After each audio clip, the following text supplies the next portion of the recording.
বর্তমানে আর লম্বা বালিশ লাগবে না, কারণ স্বামী স্ত্রীর খাটের দুমাথায় ইয়েস হচ্ছে দুটো ফোন নিয়ে। তাদের মধ্যে আরও যদি খারাপ সম্পর্ক থাকে এত কানায় গিয়ে হচ্ছে, ব্যালেন্স হারিয়ে পড়ে গিয়ে হাত পা ভেঙে যাচ্ছে।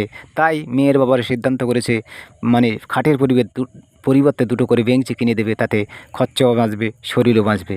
এই ফোন এসে মানুষ মানে ভালোবাসা একটা দুর্মূল্য সস্তা হয়ে গেছে। প্রথম দেখাতে মানে কোনো কথা হবে না, কথা হবে নম্বরটা দাও, কিন্তু তার লিস্টে 10 জন ঝুলছে।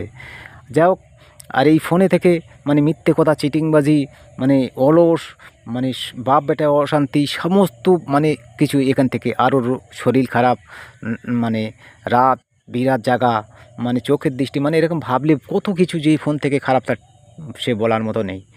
তা এমন একটা দিন হয়তো আসবে, সরকার অনেক কিছু সুযোগ সুবিধা করে দিচ্ছে।